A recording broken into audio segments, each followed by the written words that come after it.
Hi, this is Christian Cantrell with Watch Report, and today I want to show you the Oceanus 5 motor. This is a really nice watch. It has a titanium case and a titanium bracelet. It has a synthetic sapphire crystal. It's I think a very handsome watch, much classier looking than other watches typically created by Casio. It's an atomic watch, which means that it calibrates with a atomic clock in Fort Collins, Colorado, which sends out a time calibration signal. And it's also solar, which means that it has a rechargeable battery that is charged by a solar cell in the dial of the watch. There are about three main features that I want to talk about. The watch is typically in what's called timekeeping mode, which is what we see now. And you see the sub-dial here at the 6 o'clock position is counting seconds.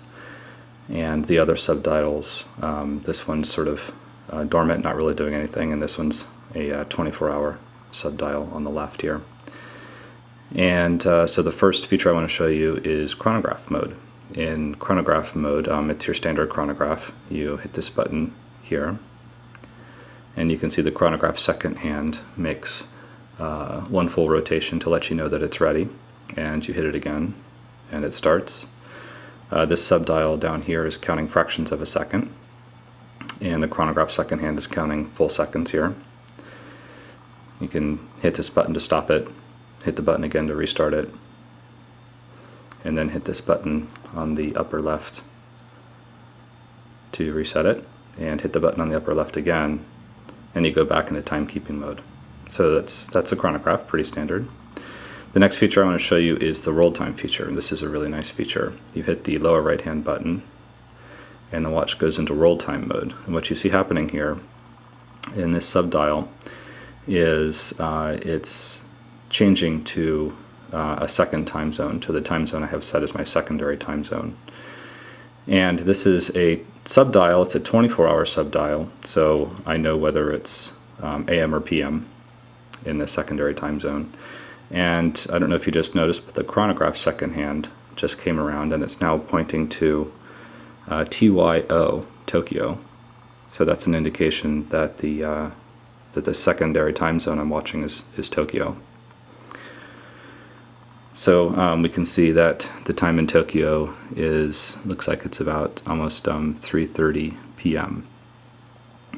So that's pretty cool that I can watch actually two time zones simultaneously, because the first time zone I can watch just using the normal hour hand and minute hand, and secondary time zone is here. It also has something called a time transfer function. So if I hit the top left hand button and the lower left hand button at the same time, what it'll do is swap the primary time zone with the secondary time zone. So if I were traveling to Tokyo, I could easily switch my primary time zone to Tokyo, and my secondary time zone would be here in LAX in San Francisco. And then when I'm going home, I could just switch them back. You hit this button here, the lower right hand button, to move to new time zones. So you can see the chronograph second hand is moving to different time zones. And when I go past LAX, which is my home time zone, it should beep telling me that that's my home time zone. That's just a little warning. There you go, it's a little beep.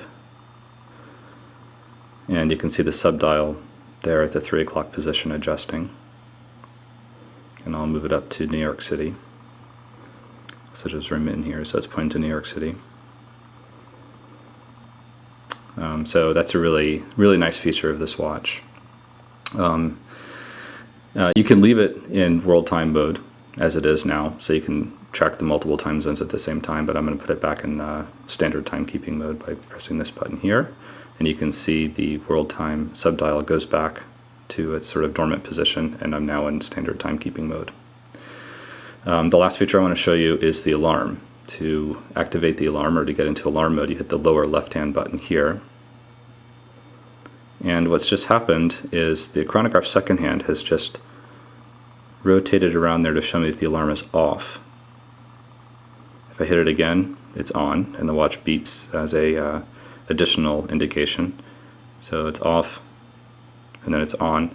And the way you set the alarm is using actually the world time sub-dial here. which is nice because it allows you to easily distinguish between AM and PM.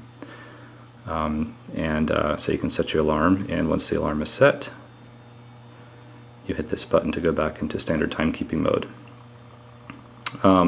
Last thing I want to show you is that there's also kind of a nice feature that allows you to know whether the watch successfully calibrated. This watch will attempt to calibrate with the atomic time signal about 5 times a day, sort of in the very, very early hours of the morning. But you don't really know whether it was successful or not just by looking at it. And the way you can tell, actually, is by hitting the upper left-hand button when you're in timekeeping mode. And you'll notice that Chronograph's second hand will move over to a small Y there. There's a Y, and then below it is an N. I'll do it again. There's the Y, and below it is that N, and that Y is just indicating that it was successful. So that's about all the features I want to show you. This is a very nice watch. I was very happy with it. And for more details, you can read the rest of the review. Thanks for watching.